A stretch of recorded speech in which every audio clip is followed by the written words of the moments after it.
Hello, boys and girls. Mr. Powell, so nice to see you. Got a great story for you today. Suki's Kimono. All right. Awesome, awesome story. I want to get right into it, okay?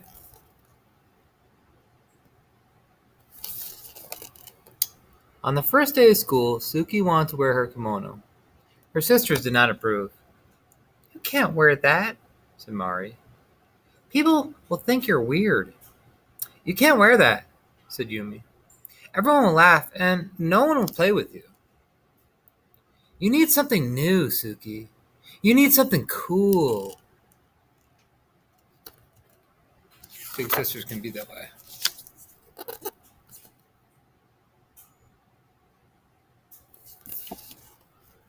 But Suki shook her head. She didn't care for new. She didn't care for cool. She wanted to wear her favorite thing, and her favorite thing was her kimono. Suki's obachan had given her the kimono. The first time Suki wore it, her obachan took her to a street festival where they slurped bowls of slippery, cold salmon noodles and shared a cone of crunchy shaved ice topped with a sweet red bean sauce. Wow, look at this page. That is quite the festival. Under strings of paper lanterns, Suki joined her obachan in a circle dance. She followed her and copied her movements, trying to be as light and as graceful. She watched the other women and children who danced, especially those who were dressed in cotton kimonos like her.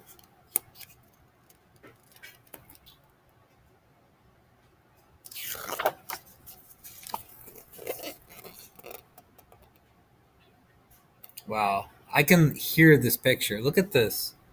There's so much going on. Later, Suki sat close to the stage. That's when Taco, drummer, performed. Boom, boom, boom, boom. She felt like she swallowed a bowl of thunder, and her whole inside quaked and quivered. Before they left the festival, Suki and her bachan stopped at a souvenir stand. There were many things to choose from, but her bachan found the prettiest thing of all, a handkerchief of pale pink linen, decorated with tiny maple leaves and cherry blossoms. When she gave it to Suki, she said, "This will help you remember our day."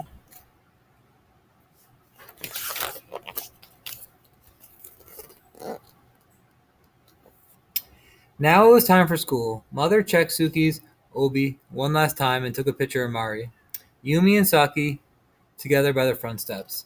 Then, as she watched, the three sisters made their way down the block to their school. Mari and Yumi stayed several places ahead of Suki and pretended they didn't know her. Oh, man. Come on, girls. But Suki didn't mind. She turned and waved to her mother before she clip-clopped along in her shiny red geta, feeling very pleased in her fan-patterned blue kimono.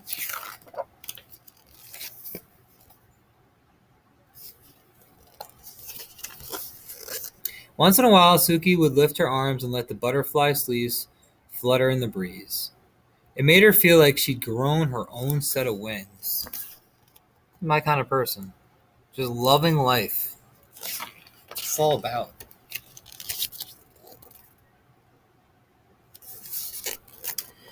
When they reached the school, Mari and Yumi hurried across the yard to get a group of their friends. Suki stopped and looked around. Some of the children turned and stared at her. Others giggled and pointed at her kimono. But Suki ignored them. She took a seat on a swing to wait for the bell. A girl dressed in overalls, just like a pair Suki had at home, sat in a swing beside her. "Hi, Suki," said the girl. "Hi, Penny," said Suki.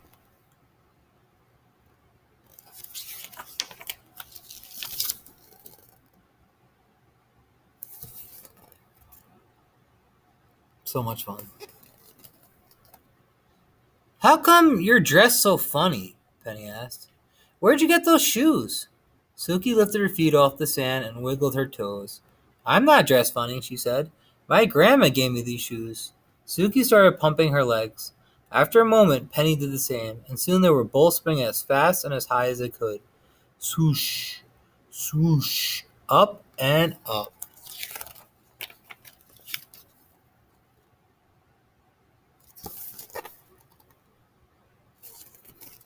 When the bell rang, Suki and Penny jumped off their swings and ran to the gym for their first day assembly. Once they were finally taken to their new classroom, Suki chose a desk near the window. Penny chose a desk next to Suki. As they waited for everyone to find a seat, two boys in front of Suki turned and snickered behind their hands. One of the boys reached over and snatched at Suki's sleeve. "Look at this," he said. "She's a bet."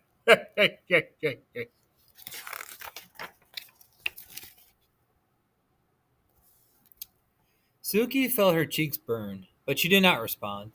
Instead, she concentrated on sitting up straight and tall, where Bachan always did. It was easy to do with an obi wrapped snug around her middle. Her obi was golden yellow, and in its folds Suki had tucked away her pale pink handkerchief. "Welcome to first grade," said the teacher. "My name is Mrs. Baggio," she smiled. "Let's introduce yourselves and tell everyone what we did this summer." When it was her turn to speak, Suki stood up and told her teacher her name. "Hello, Suki," said Mrs. Baggio. "What did you do this summer?" "My grandma visited us," she said, straightening her sleeves. "She brought me my kimono and my geta." Suki raised her foot to show the teacher her wooden clog. Those are cool.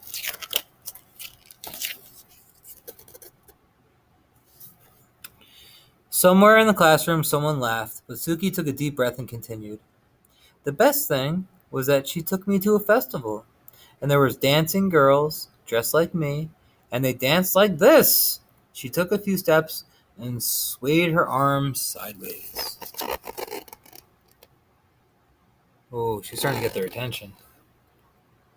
Yes.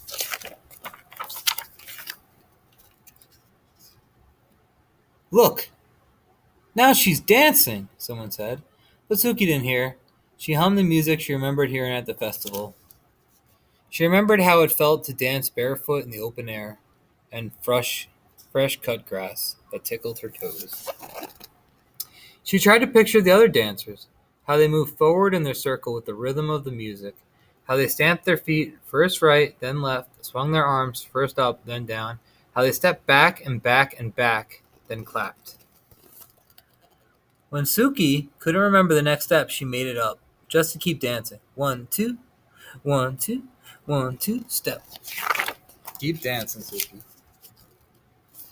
When she finished, the room seemed very quiet. Everyone was watching her. Suki sat down, wondering if she was in trouble.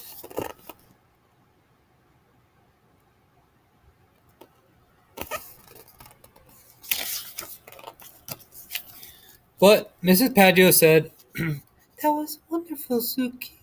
And she started to clap. Then, so did Penny. And after a moment, so did the entire class. A standing ovation. I knew it. After school, as the three sisters walked home together, Mari and Yumi grumbled about their first day. "No one even noticed my new sweater," said Mari. "No one even noticed my cool shoes," said Yumi. But Suki just smiled as she clip-clopped along behind them. Suki pulled out the pale pink handkerchief from her obi and held it up over her head to catch the wind. And in her blue cotton kimono and in her shiny red geta, Suki danced all the way home.